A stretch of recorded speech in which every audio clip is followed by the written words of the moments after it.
I've been in Detroit for 20 years. I live downtown, but I head to the suburbs, work, then come back and live downtown. So one day I was driving out and just sitting at a stoplight. I'm like, oh my goodness, and look at this. This is terrible. The amount of litter was unbelievable. Bags of trash, tires, stuff I can't even tell what it was. In Detroit, over 40 square miles are in some way, let's call crisis. Grass, trees, buildings falling, blight, and that's bigger than most cities in itself. For me, I was looking at it and I'm thinking, this is like a third world country. What's someone gonna do? Someone needs to get going. And I had that dreaded, like, you hate moments, like, well, maybe not somebody, it's you. I either had to come up with a solution or I gotta move.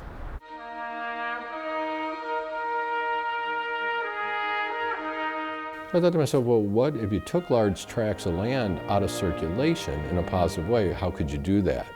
What can no one argue with? Trees. Okay, you can't argue about a tree. So I'm gonna do trees. Part of what we were doing was taking chaos and trying to bring it back to order. So having those things perfectly aligned, having them look like there's a rhyme and reason to what they're doing became sort of a battle cry for our team that, hey, it has to look like we really meant to do what we're doing. Now, when we first planted them, the first initial batch was this tall. Well, then I went and I said, go get me 500 30-foot high maple trees. And I split them among the farm and I planted them. People were pulling off the side of the road. People are riding bikes and walking in areas that you didn't go to. No one was asked to move. They were all encouraged to stay. We can't tear every house down. We need people to stay. And the people who are staying are now joining in. So if you look, grass is getting cut in places.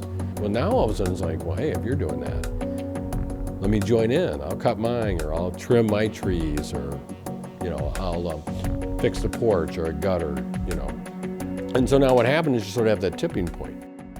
Crime's way down. We have roughly, I think it's 35,000 plus trees planted. And we haven't even dented the 200 acres. I mean, when it's done, it might have 300,000 trees. I had this whole sort of saying that some things you gotta believe in order to see, and then some things you gotta see in order to believe. Now that people can touch it, now people in the neighborhood can walk it and feel it, they can't envision it not being there.